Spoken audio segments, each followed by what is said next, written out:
Hello and welcome back to another video. Big video today. Big video. As you can see by the massive empty shelf, we are talking about my entire Mega Drive collection. Every Mega Drive game, including my top 10. We'll do my top 10 towards the end. But yes, we're talking about my new, well, not my new, but my old Mega Drive collection. My Mega Drive collection, which I haven't talked about before. I haven't talked about Mega Drive, so this will be quite an interesting experience for everybody involved, I'm sure. So, I guess I'll start with the loose games, apart from one, wherever I put it. That's helpful. Oh, I've misplaced it. Oh no, there it is. Go there. So, loose. We've got Toe Jam and Earl, Panic on Funkotron. I quite like Toe Jam and Earl 3. And I know that's going to be a bit of a like, really? Seriously? That game? Yeah, I liked Toe Jam and Earl 3. It's a weird game. It's very 90s. It's extraordinarily 90s. But it's a solid little action platform on the Xbox 360. So I decided to pick up the first one. I haven't really played it. I've played a little bit of it. It's okay. It's very... I can see where 3 gets a lot of its inspiration from, but I don't... Excuse me. I don't really know if it's my cup of tea, to be honest with you. But it's fine. We'll do all the Sonic games in one big go. But next up, we've got Speedball Brutal Deluxe by the Bitmap Brothers, who have also done, if I remember correctly, they have done the Chaos Engine. I kind of like the Chaos Engine. The Chaos Engine is okay. But Speedball 2 is a very solid little pixelated sports game that's quite brutal. A lot of fun though. A lot of fun. Not sure if I'd recommend it nowadays. I'd probably recommend 2100, which is the third game in the series, if I remember correctly. But yeah, it's okay. Miss Pac-Man. Yeah, the only Pac-Man game I have on the Mega Drive. If I look... Yep, the only one. The only one. This game's okay. It's just basically Pac-Man. It's just basically Pac-Man, but with a bow on her head. You'll not be seeing her again, because she is owned by a third party, even though, you know, Namco own Pac-Man. They don't technically own the rights to Miss Pac-Man. It's a very complicated, messy situation, which is why they have been slowly filtering her out over the last 10 years, because they don't want to pay her any money. And you know what? Fair enough. I don't really care.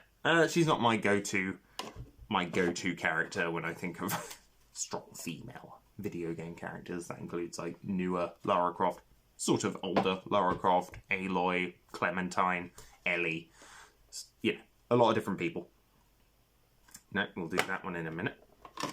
The Jewel Master. I'll be honest with you, I only bought this because it's got a cool bit of artwork. I know nothing about this game. I think it's some kind of puzzle game, but yeah, other than that, couldn't tell you anything about it. By contrast, I could tell you quite a lot about Altered Beast. Yeah, probably one of the major launch titles of the Mega Drive. Not a bad system. Not a bad thing to launch with. Ludicrously short, like insanely short. Probably one of the shortest games on this system. You can beat it in about half an hour. If you're really throwing yourself at it, you could beat it in about half an hour. Not very long at all. Not very long at all. Ultimately, yeah, I wouldn't recommend it, to be honest. I wouldn't recommend Altered Beast nowadays. There was Project Altered Beast on the PS2, released in Europe, which just basically went, oh yeah, what, instead of it was like mythology, it was like genetics. And that game sucks as well. So, again, I don't recommend that. Another game I don't recommend is Balls 3D, The Battle of the Balls. Basically, it's a fighting game with very, very, very, very early polygonal graphics, and it's about as painful to play as you'd imagine it would be. This was Accolade. That should tell you everything you need to know. Accolade are garbage. They have released some crap. by contrast, I couldn't tell you, EA, we've got EA. Remember when EA used to make video games and not schlock? Like Crewball. So if you don't know what Crewball is, it is a pinball game based off of Motley Crue, which is very, very weird. Apparently this is a Genesis cartridge. So for some strange reason, the Mega Drive is called the Genesis in America, because of course it is, because they have to be special. Crewball's not too bad. I played a bit of it on the Polymega, actually, for the first time ever. I'm actually using the Polymega. No, I am using the Polymega quite extensively at the moment, actually. It's a good system. Mega Games 1. I do actually own this in the box as well. It's only really got Super Hang-On columns and World Cup Italia 90. To be honest with you, it's not really worth it. Not really worth it. If you're looking to get those games, then go for it. These aren't expensive. They're like, I don't know, a few quid. I mean, this was free. They were just like, you can have it. Nobody's going to buy this shit. Which is a shame, really. It's not like, say, something like Dynamite Heady. Dynamite Heady, I believe, is Treasure. Yes, it's Treasure. So Treasure are the people behind Gunstar Heroes. They're the people behind Guardian Heroes, Radiant Silvergun, Silhouette Mirage, Warrior World. I think I talked a bit about this in my pickups video a couple of weeks ago. I mentioned that I picked up Dino Masters... No, Dragon Drive D-Master's Shot, which is a fucking mouthful in and of itself. But Dynamite Heady is it's a very solid platformer. You just switch your head out, a la Deadhead Fred, if you remember that from the PSP. Which nobody remembers Deadhead Fred from the PSP, and that's okay. It's not worth remembering. Yeah, not a bad game. Not a bad game, Dynamite Heady. Probably one of the better platformers I own, ignoring all the Sonic ones. But yeah, well, while I was mentioning this, we've also got Mega Games 2. Mega Games 2 is more worth it than Mega Games 1, largely because it goes, hey, Revenge of Shinobi, nice. Streets of Rage, nice, and Golden Axe 1. Now, I have gone out of my way to pick up Golden Axe 2. I would like to own Golden Axe 1 anyway. I'm not too fussed about Shinobi or Streets of Rage. They never really been my cup of tea. But Golden Axe is a very solid game, and this came with a bundle, as did Mega Games 3. Alien Storm, which I think they remade on the Wii. Oh no, that's Alien Syndrome. Ignore me. It's not Alien Storm. Not a bad side-scrolling beat-em-up shooter thing. Super Thunderblade, which is just a helicopter game, and Super Monaco GP, which is... Well, it's a racing game, but in first person on the Mega Drive. It doesn't run very well, which is a shame. But that's kind of a given with 16-bit games. They don't run as well as 32 or 64-bit. Moving on. Moving on. Golden Axe 2. I did pick up Golden Axe 2. It's strictly because I had Golden Axe 1 in Mega Games 2, and I really liked it. Golden Axe 2 is a lot of fun. It's a very, very solid side-scrolling beat-em-up. Unfortunately, this copy didn't come with a manual, which kind of sucks, but here we are. Solid game, would heartily recommend. I did pick up Golden Axe Duel, I think, a few weeks ago for the Saturn. A couple months ago now. Jesus. I might do a Golden Axe video, depending on if Sega release that new one. I hope they do, that would be great. That's probably top 10. Yeah. No. Yeah, I'm going to do my top 5 Mega Drive games. We'll get to that. My top 5 Mega Drive games are not the ones you would typically suspect. So, Jimmy White's Whirlwind Snooker. I'm going to be perfectly honest with you. I only bought this because I was actually impressed with the graphics, and I still kind of am. It's a very stylized and pretty snooker game. And I'm not a huge fan of snooker. I don't particularly care for snooker. I prefer pool. But Whirlwind Snooker is actually very, very solid. That's a game I willingly went out of my way to buy. Like, I found it and I went, that looks amazing. And that looks really good, which is strange. And it is very solid. It's a very solid game. I would recommend picking it up. It's not expensive. It was like £2. It's not expensive at all. In comparison, Earthworm Jim's going up in price. This is another game I bought on the cheap several years ago. Mostly because I grew up with that cartoon. I grew up with the Earthworm Jim cartoon where you got Homer Simpson voicing Earthworm Jim, and it's amazing. I love that game. I love that series. I love this series to death. The only one I'm missing is 3D. And from what I've heard, people have said skip 3D. I'm going to get it anyway because I like Earthworm Jim. Here's a game I originally got rid of and then got back again. But I think it's a Mega Drive version. So, this is Starflight. Starflight is a kind of open world. Well, it's basically an RPG. It's what would happen if you took Star Control, crossed it over with Mass Effect, and then threw in, say, Elite. And it's very solid. Like, secure hostile planet surfaces, contact 9 different alien races, 270 star systems, and 800 planets. And here's the thing, there's stuff to do on them, unlike Starfield, which has nothing to do.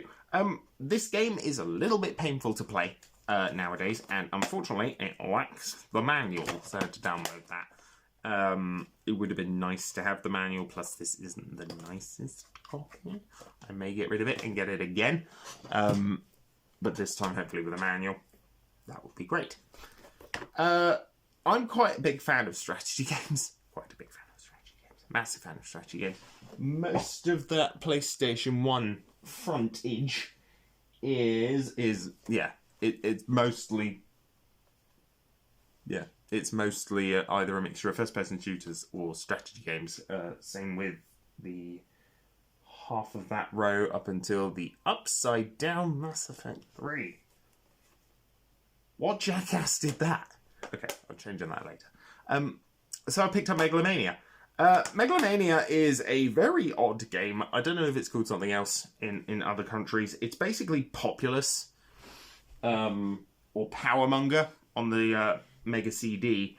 But I will do a Mega CD video down the line. I do want to get some more games for that thing first. So I can play them on the Polymega, shockingly.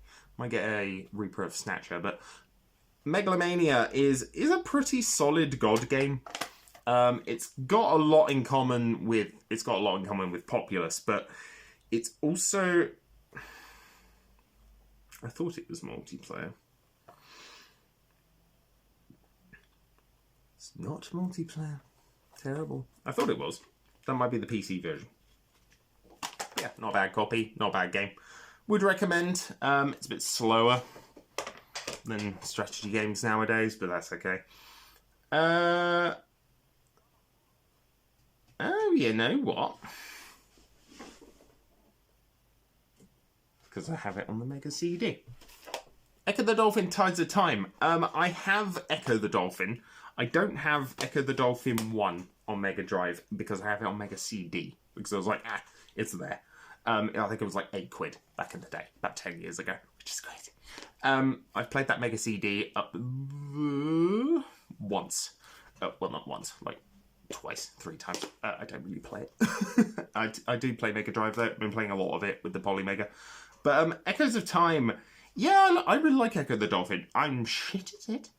I'll freely admit that. And I wish the guy would come back and make the fucking 3rd one so that the story could be wrapped up properly, because these have a really in-depth lore. It's really weird.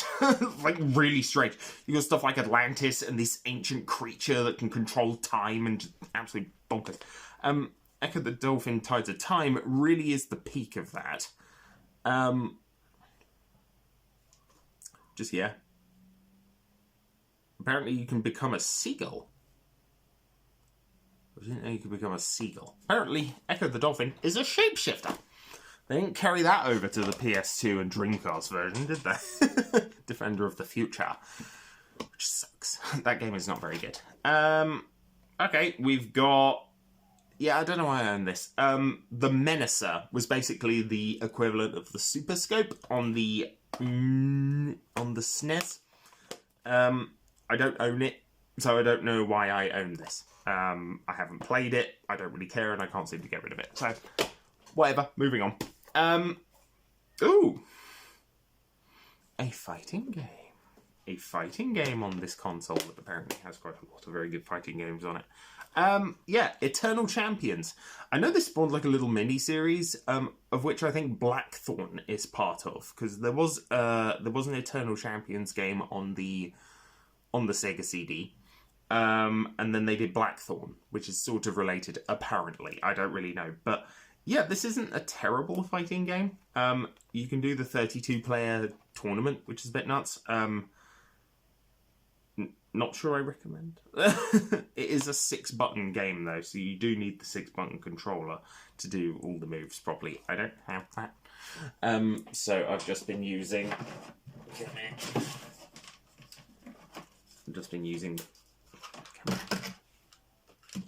either the Polymega or the... I do have the Sega Mega Drive arcade stick, though I mostly use that for the Vectrex, and I will tell you why at some point down the line. But yeah, Eternal Champions, pretty solid fighting game. Not the best fighting game. I've played better fighting games, and I'm not a big fighting game kind of guy. But yeah, in fact, I'd argue that Golden Axe the Duel is a better fighting game. But here we are. Ooh, two big RPGs, two very big RPGs.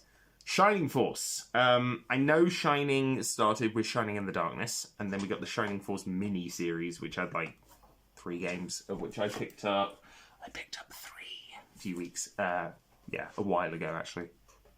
Yeah, I think we traded. I might have just bought it. I think I just bought it. I think I just went ahead and went, I'm gonna buy it. It's fine. No, it's on my credit. Oopsie. Now I'm paying that off, so that's fine. Shining Force. Yeah, I got this for Chris for my birthday last year. Very solid game. A lot of fun. Unfortunately, the A is very dusty up there, and B, that's falling off, which is a bit annoying. But, and there's no manual, which is always... Oh, goodness, it fell out of its case. Yeah, not a good strategy game. Very good strategy game. Big fan of that one. That being said, Shining Force 2 is better. It just is. It's more robust. It's got a manual, which is nice. I like it. I like it a lot more. I wish Shining Force would come back. I really, really do. I think it's such a crying shame that Sega's gone, you don't need to play that. We're just going to make a series of RPGs, and most of which are only in Japan, and most of which are shit. I hate JRPGs. The passion, I've never been able to get into them. Not once, which is a bit of a shame. But, what are you going to do? What are you going to do? You know, I said earlier, Accolade don't make good games. I was lying on one account. Gods. Gods is very much a cinematic platformer. So if you don't know what that is, it's a slower-paced platformer that's, unlike, say, something like Sonic, which is very fast-paced, this is more deliberate, slow climbing. You approach things carefully. In this, which I think is also Bitmap Brothers again. Bitmap Brothers again. They made really good stuff around this time. And Gods is a very good indication of the good stuff that they make. Excellent soundtrack. You know, different ways to conquer each level. Gods is a very, very robust game from the era. Really nice artwork, and apparently won like a 91% from Mega Drive Advanced, from Mega Power, or Sega Power, which I think was the magazine at the time. I can't quite read the fucked up sticker on it, but yeah. Gods is... I'd recommend that. Easily recommend Gods. Okay, we'll bust through 2 of the crap ones. I think on... No, that's Super Thunder Blade. I did pick up something called Steel Talons by Tenjin. If you didn't know who Tenjin are Atari. They were Atari at the time. There was some weird agreement that they couldn't publish on... They can publish their own games, so they created like a pilot company to just basically do it for them. Yeah, I don't enjoy this. I don't enjoy sim games, and I don't especially enjoy games of this variety. But I was impressed by the sort of polygon graphics they got going on. Especially considering it's not like the gargantuan-sized cartridge that you got with, say, Virtua Racing, which I did get rid of because I hate Virtua Racing. I've never found a version of Virtua Racing I actually like. I think it's a garbage game. But Steel Talons is graphically impressive. I only really keep it because it's graphically impressive. Unlike, say, Evander Holyfield's Real Deal Boxing. I don't know why I own this. A friend of mine gave it to me for some reason, and it's a Genesis version, so I can't bloody trade it in, so it's just sat on my shelf. It's basically poor man's Punch-Out. Don't buy it, it's shit. To you in a minute. We've covered... Yeah, okay. Here we go.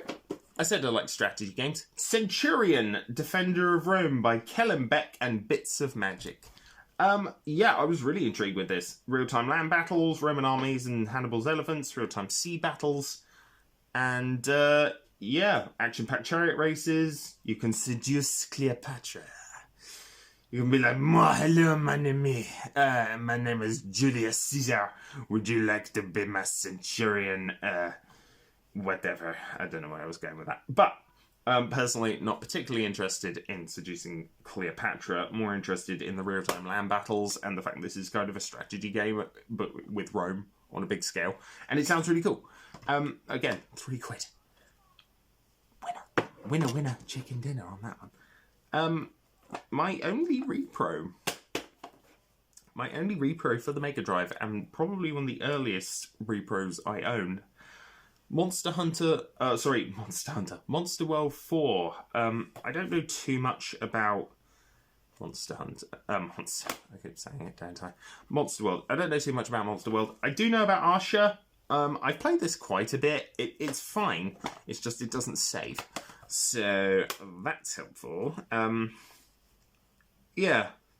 I mean, to be fair, you can tell this is a repro just kind of by the blurb where it's like, this game is mostly a linear platformer with some rudimentary puzzles and RPG elements. But its highlight is the cute little sidekick, Pepe. It's easy to assume that Pepe will help you fight the various enemies, but he never actually attacks anyone. You can tell somebody just copied you could have cut that entire paragraph and it would have been fine. But, not bad repro. Very nice cartridge, to be fair.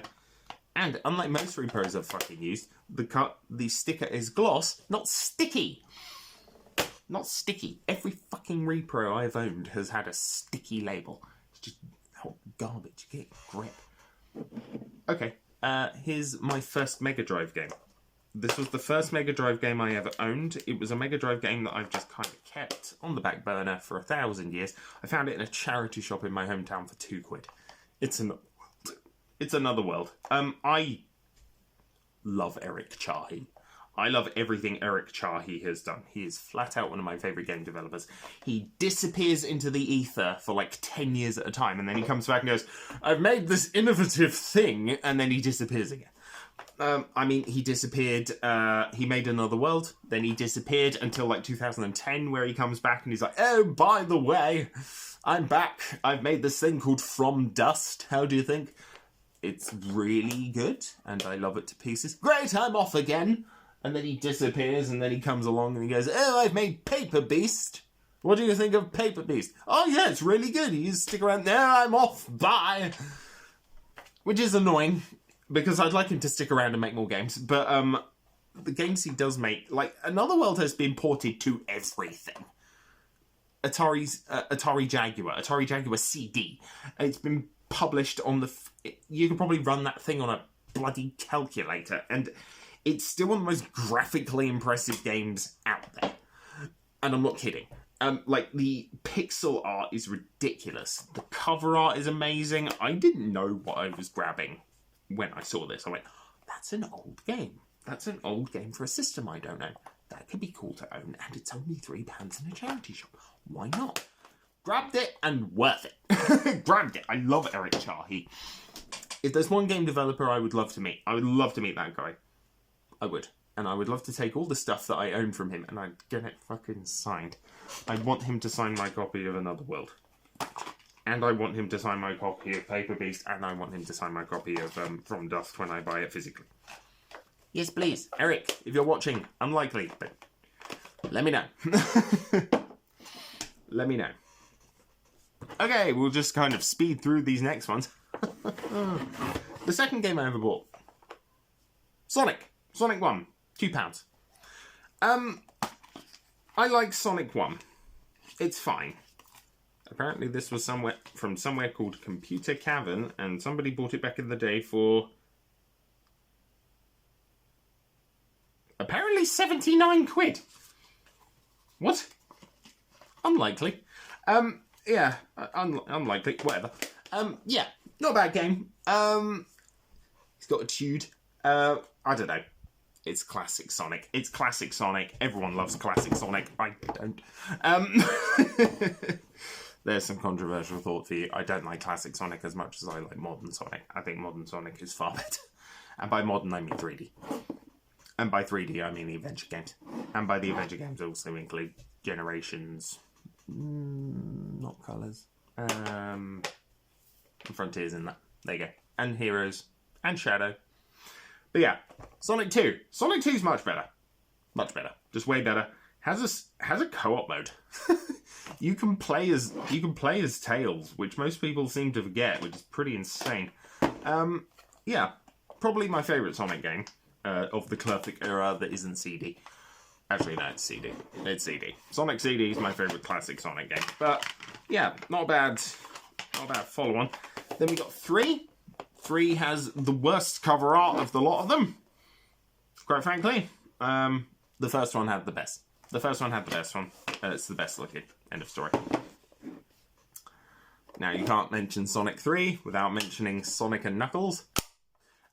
Yeah, this is a weird little cartridge where you can plug the previous 3 Sonic games in and they do weird stuff. So, for example, this is basically an expansion pack to Sonic 3 to make the full Sonic 3 experience.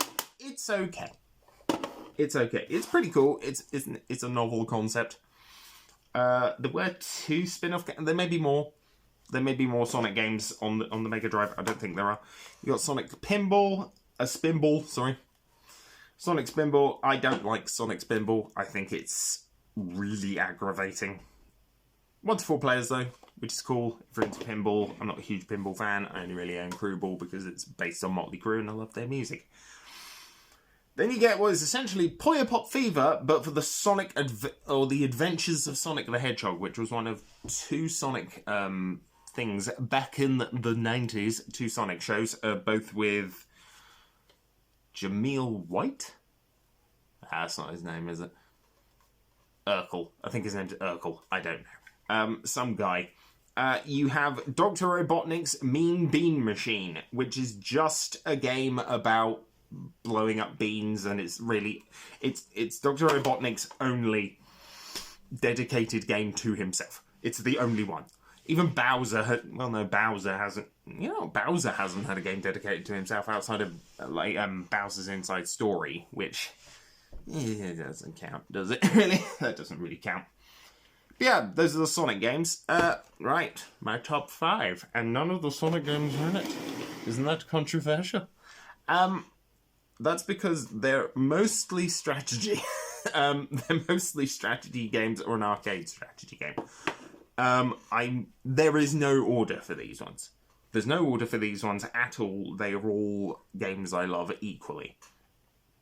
But we'll start with one of my favourite games of all time, Rampart. I love Rampart. I own an Atari CD just so I can play proper Rampart on an Atari system, also by Tengen, who are Atari. I love Rampart to death. I just legitimately do. It's one of my absolute favourite arcade games because it's basically Tetris, Missile Command, and weird executions. It's just a lot of fun. It's a shame that this version only has the first 2. It's only 2-player, which is kind of naff because it's 3. The arcade version of Rampart is 3 players, and I really like Rampart. I really love Rampart. To the point where I even bought the Mega Drive version, which is the big red one right there. And I will be buying it again for the Atari CD. The Atari CD. That mysterious system. No, the ST. I'll be buying it for that. Rampart. Great game. Next up. Dune, Battle for Arrakis. Basically, the game went, oh, this is an RTS, by the way, along with another game that's in my top 5. This is how RTSs will be played for the next 20 years. And it's like, oh, great. Anything else? No. Bye. 3 playable factions. No multiplayer. Done. Really fucking good game. Bloody expensive. All of these strategy games are, like, insanely expensive, by the way. But, like, especially Herzog Zwei. And I love Herzog Zwei. This is basically the first MOBA, as much as I hate MOBAs. This went, hey, you can fly a giant mech that can turn into a plane, and you can build a giant army, and it's got 2-player multiplayer. On board. Sold. I love this game. I think it's fantastic. If you want to play it nowadays, you can get it for someone drew on the sticker. Bastard. Someone drew on the sticker. What a knob. Yeah. You can buy this game nowadays for like £2 on the Sega Ages games on the Switch. Just do that. Just buy it there. It's cheaper. Okay, the last two. What could they possibly be? I will potentially be doing a video on these games in the future, so I won't talk too much about it now. But Star Control. I love Star Control.